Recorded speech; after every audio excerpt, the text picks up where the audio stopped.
diferentes tipos de distribuidores del líquido. Encontramos distribuidores que son concéntricos, es como si tuviésemos una regadora concéntrica. Encontramos un distribuidor donde lo que tenemos son orificios por donde el líquido va entrando, es decir, es como si tuviésemos diferentes tubitos dentro de un plato.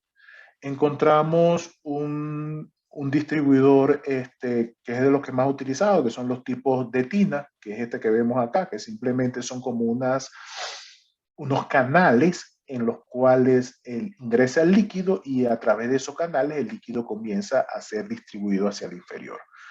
En esta diapositiva podemos ver unas imágenes de dos distribuidores del líquido. Fíjense en la parte superior del líquido, esta es la alimentación principal del líquido. Tenemos una serie de tuberías que van irrigando todo lo que es esa regadera, por decirlo así. Que vemos cómo tiene lugar entonces la irrigación. Fíjense, aquí tenemos una regadera donde entonces ese líquido se ha distribuido en múltiples puntos. Hay un aspecto clave en esto, que es que generalmente la altura que hay entre el distribuidor y el empaque no debe ser mayor a 30 centímetros, ya que si la altura entre el distribuidor del líquido y el empaque es mayor a 30 centímetros, lo que puede ocurrir es que haya un rompimiento del líquido en gotas y entonces el gas que sube puede arrastrar el líquido, ¿ok? Y esto es algo no deseado. Luego tenemos otro aspecto que es cómo ingresa el gas. Entonces aquí lo que tenemos uno de los distribuidores más utilizados, que es el tipo Vane. ¿Ok? Ese distribuidor tipo Vane, vamos a hacer aquí un zoom. Bueno, el distribuidor se encuentra en la parte inferior de la columna y la función de él es que ingrese el gas. Entonces, ¿qué es lo que se trata? Bueno, que el gas puede ingresar fácilmente a la columna y que el líquido que está cayendo en el fondo no ofrezca una resistencia considerable. Entonces, ¿cómo ingresa el líquido el gas, perdón, en este tipo de equipo? Pues bueno, ingresa por esta parte, ¿ok? Este es un corte transversal, el gas ingresa por acá y se va distribuyendo a lo largo de estas ventanillas que tenemos acá. Si lo vemos de esta manera, ingresa por aquí, se distribuye y aquí en la parte superior el líquido cae, que viene cayendo la columna, cae, pero no choca directamente acá con el gas que va entrando. Entonces el gas sale por la parte lateral y asciende hacia la columna. Es algo bastante básico. Es uno de los más utilizados. Hay otras configuraciones, pero el tipo Paint es uno de los que más utilizamos. Luego vienen los redistribuidores de líquido. ¿Okay? Los redistribuidores de líquido simplemente encontramos, son muy similares a lo que es el soporte del plato. La función que cumple el distribuidor del líquido es, bueno, recolectar el líquido, que hay una sección empacada, y fíjense que es también una parte corrugada. De hecho, en muchas situaciones el redistribuidor del líquido lo que hace es acoplarse con el soporte de plato. Entonces fíjense que aquí arriba tengo el soporte de plato y aquí tengo el distribuidor de líquido seguido, están los dos juntos. Entonces el soporte de plato, aquí tengo la forma corrugada, cae, llena el espacio que tenemos acá del líquido, entonces el líquido vuelve a redistribuirse a través de los orificios que están dispuestos. ¿Qué hace el gas? El gas asciende. El gas asciende por esta tubería que vemos acá y pasa a la parte superior. ¿Ok? Entonces, básicamente, esos son los elementos estructurales de una columna empacada. ¿Ok? ¿Qué preguntas tenemos al respecto?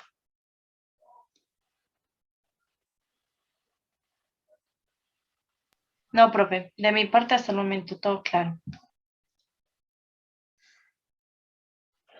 Bueno, vamos a hablar en las columnas de platos. Recuerden que veíamos esa figura del régimen hidráulico, donde velocidad de gas versus velocidad del líquido, y buscábamos una región empacada satisfactoria, ¿no? Aquí en las columnas empacadas visualizamos esto de diferente manera y lo visualizamos a través de esta figura que tenemos acá. Esta figura lo que relaciona es la caída de presión con la velocidad del gas, ¿ok?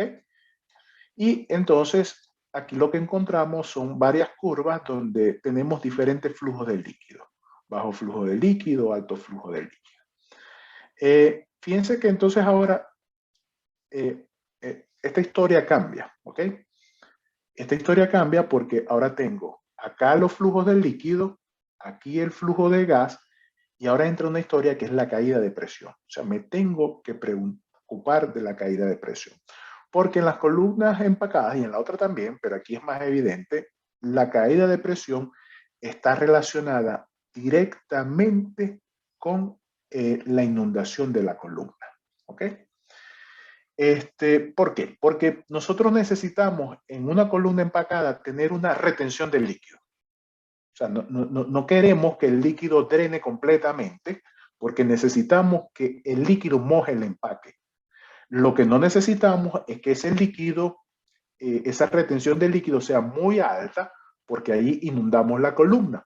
Entonces, fíjense que vuelvo a entrar en dos extremos. Si la retención del líquido es muy alta, inundo la columna, y si la retención del líquido es muy baja, se seca la columna. Entonces, aquí es más crítico mantener una retención del líquido bastante en un valor satisfactorio. Estas columnas, ¿ok? Esta retención de líquido, en este caso, cuando diseñamos una columna, lo hacemos entre dos puntos. Estos dos puntos que vemos aquí marcados como X y Y, ¿ok? Vamos a centrarnos acá en estas dos columnas, en la C y la D, que corresponden a bajo flujo de líquido y alto flujo de líquido. Estos no son condiciones de operación, son condiciones ideales que lo que sería un empaque totalmente seco, lo que sería un empaque húmedo como tal, que está irrigando demasiado. Vamos a centrarnos en C y D. Entonces, ahí hay dos zonas.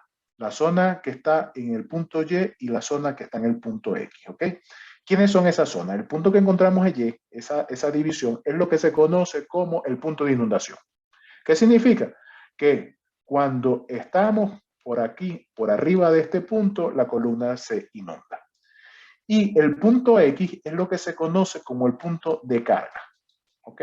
Y ese punto de carga lo que nos refiere es que cuando entro por debajo de ese punto, la cantidad de líquido que hay en la columna es muy poca y se puede comenzar a secar. Entonces, buscamos diseñar acá, por encima del punto de carga y por debajo del punto de inundación. Estamos claros en ese aspecto. ¿Okay? Es muy importante que estemos claros en esto que le estoy diciendo sobre esta región, ahora donde vamos a limitar el diseño. ¿Sí? ¿Alguna duda, alguna pregunta? ¿Repito algo?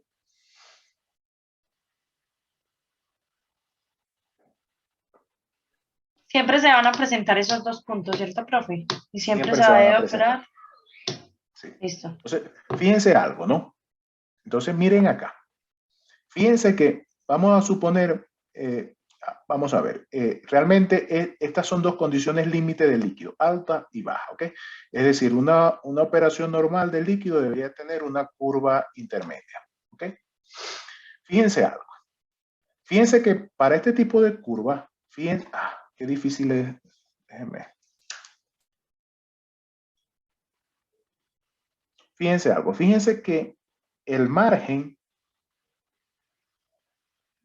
para el flujo de gas que hay entre esos dos puntos es muy estrecho. Y el margen que tenemos de caída de presión es bastante amplio. ¿Qué significa eso? Que variaciones muy pequeñas en el flujo de gas van a ocasionar variaciones significativas en la caída de presión. O dicho de otra manera, variaciones significativas en la caída de presión hacen que haya muy poca variación en el flujo de gas. ¿Qué sucede aquí? ¿Ok? Que, vamos, tenemos un flujo de gas que es muy restrictivo, o sea, no tenemos una zona muy amplia donde podamos decir, puedo mover el flujo de gas a valores mayores, menores, sino que tengo que jugar entonces mucho con la zona en la cual la caída de presión, el punto de caída de presión en la columna. ¿Cuál es la primera forma de jugar con este punto? Con el empaque. Fíjense que aquí tengo una tabla con dos empaques, Rachi, Sillasberg. Fíjense que tengo diferentes tamaños y fíjense cómo la caída de presión cambia significativamente. Fíjense por lo menos, si tenemos solamente un anillo Rachi, estamos seleccionando un anillo Rachi para el diseño. Simplemente con un tamaño de 6 milímetros, tengo una caída de presión de 1600 pascal por metro. Y cuando selecciono un anillo Rachi de 50 milímetros, voy a tener una caída de presión de 2000 pascal por metro. Entonces, uno de los primeros criterios que podemos atender es, bueno, seleccionado un tipo de empaque, puedo cambiar el tamaño del empaque para tratar de ubicarme en una zona de operación satisfactoria donde me encuentre entre el punto de carga y el punto de inundación. Segunda consideración. Bueno, mira.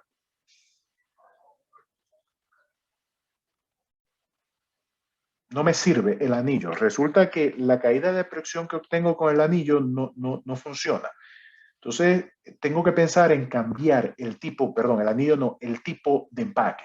Por ejemplo, puede ser el caso que inicialmente nos decantamos por una silla Bird. ¿Y qué sucede? Que con la silla Bird, ese tipo de empaque, fíjense que por más que cambie el tamaño del empaque, la caída de presión es la misma. Entonces, si esta caída de presión ya se encuentra en mi columna, en esta zona, simplemente no me sirve la silla Bird, tengo que considerar otro tipo de empaque que sí tenga un efecto, en el que sí observemos, mejor dicho, un efecto de la caída de presión con el tamaño del empaque. Resumen de esta diapositiva, ¿ok? Hay dos regímenes en la columna entre las cuales vamos a operar: inundación y carga. Este es el régimen de operación satisfactoria. En esa zona